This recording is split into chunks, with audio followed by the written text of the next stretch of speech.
News Bangladesh, সংবাদ দিনের শেষে। জাতীয় সংবাদ। রাজনৈতিক দলগুলো যদি সংস্কার না চায় তাহলে এখনই জাতীয় নির্বাচন দিয়ে দেওয়া হবে বলে জানিয়েছেন অন্তর্বর্তী সরকারের প্রধান উপদেষ্টা অধ্যাপক ড. মোহাম্মদ ইউনূস। সম্প্রতি একটি সংবাদ মাধ্যমকে দেয়া সাক্ষাৎকারে তিনি এসব কথা বলেন। সংস্কার যত দ্রুত হবে, নির্বাচনও তত দ্রুত হবে বলে উল্লেখ করে ড. মোহাম্মদ ইউনূস বলেন, আর যদি রাজনৈতিক দলগুলো বলে যে তারা সংস্কার চায় না, তাহলে এখনই নির্বাচন দিয়ে দেব। তবে সংস্কার ও নির্বাচন সম্পূর্ণই রাজনৈতিক দলগুলোর মধ্যে ঐক্যমত্যের বিষয়।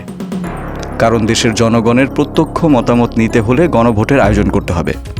নকল কার্ডে পণ্য বিতরণ রোধে trading corporation of Bangladesh TCB জাতীয় পরিচয়পত্র এনআইডি অনুযায়ী তথ্য যাচাই করে সুবিধাভোগীদের জন্য ৫৭ লাখ স্মার্ট ফ্যামিলি হালনাগাদ করা হয়েছে। তবে ৪৩ লাখ কার্ড এখনও স্থানীয় প্রশাসন যাচাই করতে পারেনি বলে জানিয়েছে টিসিবির যুগ্ম পরিচালক ও মুখপাত্র মোহাম্মদ হুমায়ুন কবির। আসন্ন পবিত্র রমজান মাসে টিসিবি সাশ্রয়ী মূল্যে ঢাকার ৫টি নিত্য প্রয়োজনীয় পণ্য এবং রাজধানীর বাইরে ৪টি পণ্য বিক্রি করবে বলেও জানান তিনি। এ লক্ষ্যে টিসিবি প্রয়োজনীয় সব প্রস্তুতি সম্পন্ন করেছে। রমজানে পণ্যের কোনো সংকট হবে না বলে আশ্বস্ত করেন হুমায়ুন কবির। জুলাই আগস্টের গণহত্যার ঘটনায় মানবতাবিরোধী অপরাধের অভিযোগে সাবেক আইজিপি ও national telecommunication monitoring centre NTMC সাবেক মহাপরিচালক সহ ৮ কর্মকর্তাকে গ্রেফতার দেখিয়ে কারাগারে পাঠিয়েছেন আন্তর্জাতিক অপরাধ ট্রাইব্যুনাল। পাশাপাশি আগামী ১৯ ডিসেম্বর তদন্ত প্রতিবেদন জমা দেওয়া সহ আসামিদের হাজির করার নির্দেশও দেন আদালত। বুধবার আন্তর্জাতিক অপরাধ ট্রাইব্যুনালের চেয়ারম্যান বিচারপতি মোহাম্মদ গোলাম মর্তুজা মজুমদারের নেতৃত্বে ৩ সদস্যের আন্তর্জাতিক অপরাধ ট্রাইব্যুনাল ওই আদেশ দেন।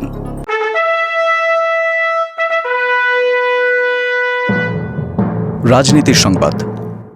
বিএনপি কাউকে নির্বাচনে আনতে চায় না বলে মন্তব্য করেছেন দলটির মহাসচিব মির্জা ফখরুল ইসলাম আলমগীর। তিনি বলেছেন, আমরা কাউকে নির্বাচনে আনতে চাই এমনটা বলিনি।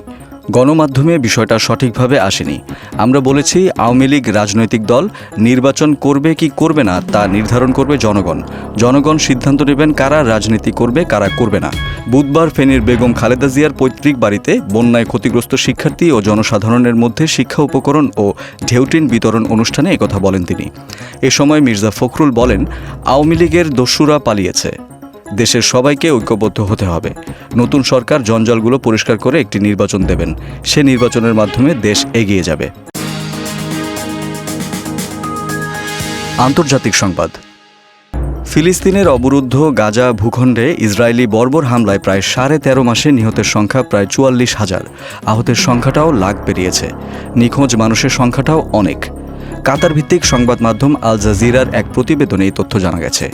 প্রতিবেদনে বলা হয়েছে, ইসরায়েলের চলমান হামলায় এ পর্যন্ত গাজায় ৪৩,৯৭২ ফিলিস্তিনি নিহত হয়েছেন আর আহত হয়েছেন ১,০৪,০৮ জন। এর আগে গত বছর ৭ অক্টোবর ইসরায়েলের দক্ষিণাঞ্চলে গাজায় ফিলিস্তিনি যোদ্ধাদের নজিরবিহীন হামলার মধ্য দিয়ে গাজা যুদ্ধের সূচনা হয়েছিল। এরপর থেকে টানা হামলা চালিয়ে যাচ্ছে ইসরায়েল। খেলার সংবাদ। বছরের শেষ ম্যাচটা রাঙাতে পারল না ব্রাজিল। দক্ষিণ আমেরিকা অঞ্চলের বিশ্বকাপ বাছাইয়ের ম্যাচে ঘরের মাঠে শক্তিশালী উরুগুয়ের বিপক্ষে ১-১ গোলে ড্র করেছে সেলেসাওরা। এর আগের ম্যাচেও ভেনেজুয়েলার বিপক্ষে একই ব্যবধানে ড্র করেছিল দরিভালের দল। বুধবার ব্রাজিলের নোভা অ্যারেনায় উরুগুয়ের বিপক্ষে ম্যাচ ছিল দরিভালের জন্য বড় পরীক্ষার। নিজ দর্শকদের সামনে ওই ম্যাচ পাশ করতে পারেননি তিনি। প্রথমে পিছিয়ে পড়ে জেরসনের গোলে ১-১ ব্যবধানে সমতা নিয়ে মাঠ ছেড়েছেন সেলেসাওরা। দক্ষিণ আমেরিকা অঞ্চলের বিশ্বকাপ বাছাই পর্বে ব্রাজিলও ৪ থেকে নেমে গেছে ৫-এ। তথ্য প্রযুক্তির সংবাদ। কৃত্রিম বুদ্ধিমত্তা প্রযুক্তির প্রধান সুবিধা আলোচনায় প্রায়ই উঠে আসে ইভি, ফিনটেক ও স্বাস্থ্য খাতে এর ব্যবহারের কথা, কিন্তু এর বাইরেও রয়েছে এআই এর চমৎকার ব্যবহার। বয়স্ক ব্যক্তিদের সারাদিন কথোপকথনে ব্যস্ত রাখবে এমনই এক রোমাঞ্চকর এআই ব্যবস্থা হলো এলিকিউ। এই বন্ধুত্বসুলভ ও বুদ্ধিমান সত্তাটি তাদেরকে বিভিন্ন কৌতুক বলে এমনকি পরামর্শ বা টিপসও দিয়ে থাকে। এই বুদ্ধিমান সামাজিক সঙ্গী বয়স্ক লোকজনকে সক্রিয় রাখতে সহায়তা করে। এমনকি এতে গেম, সোশ্যাল মিডিয়ার প্রবেশাধিকার ও ভিডিও চ্যাটিংয়ের মতো ফিচারও আছে। ডিভাইসটি বয়স্কদের জীবন কাটানোর গুরুত্বপূর্ণ সঙ্গী হয়ে উঠতে পারে। এমনকি তাদের মানসিক স্বাস্থ্য ঠিক রাখতেও পান এর সহায়ক ভূমিকা। সংস্কৃতি, বিনোদন। বিয়ের ২৯ বছর পর বিচ্ছেদের পথে হাঁটছেন অস্কারজয়ী সঙ্গীত পরিচালক এ আর রহমান ও তার স্ত্রী সায়রা বানু।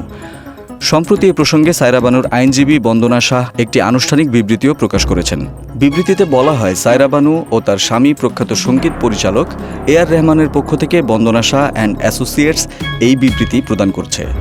দাম্পত্য জীবনের দীর্ঘ সময় পর তারা আলাদা হওয়ার কঠিন সিদ্ধান্ত নিয়েছেন। এটি তাদের সম্পর্কের মধ্যে সৃষ্ট মানসিক চাপের ফলাফল। দর্শক, এই ছিল আজকের নিউজ বাংলাদেশ সংবাদ দিনের শেষে আয়োজন।